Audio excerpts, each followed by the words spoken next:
بسم اللہ الرحمن الرحیم۔ ہدایت اسلامک اسٹوڈیو کے معزز ناظرین، السلام علیکم۔ سلام یا حسین۔ جس چیز کو تم نہ سمجھ سکتے ہو اور نہ حاصل کر سکتے ہو، اس کے در پہ کیوں ہوتے ہو؟ خدا کی جنت دنیا میں کبھی دیکھنے کا شوق ہو تو فقط ایک بار اپنی ماں کی گود میں کبھی سو کر دیکھنا۔ جلد بازی حماقت ہے اور یہ انسان کی بدترین کمزوری ہے۔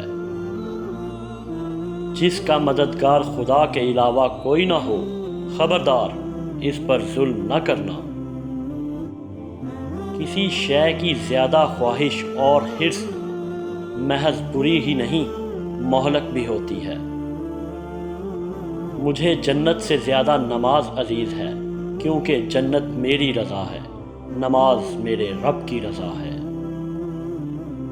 دولت کا بہترین مصرف یہ ہے کہ اس سے عزت و آبرو کو برقرار رکھ۔ اپنا علم لوگوں کو سکھاؤ، دوسروں کا علم خود سیکھو۔ اس طرح تم اپنا علم مضبوط کر لو گے اور جو نہیں جانتے اس کا علم حاصل کر لو گے۔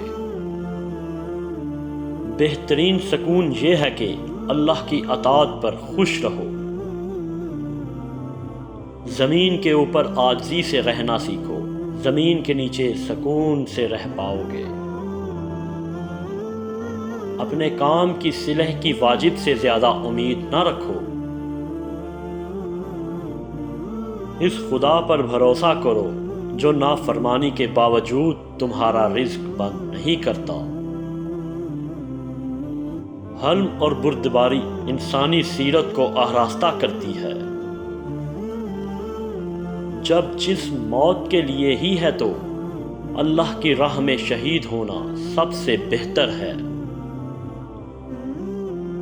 عزت و بزرگی کا بہترین ذریعہ سخاوت اور نیک عمل ہے۔ اپنے ضمیر کی عدالت میں ضرور جایا کرو، کیونکہ وہاں کبھی غلط فیصلے نہیں ہوتے۔ بدترین حاکم وہ ہے جو اپنے مخالفوں کے سامنے بزدل ثابت ہو اور نامردی دکھائے، لیکن کمزور اور محکوموں کے سامنے جرأت کا مظاہرہ کرے۔ ذلت برداشت کرنے سے موت بہتر ہے۔ جس کام کو پورا کرنے کی طاقت نہ ہو، اسے اپنے ذمہ مت لو۔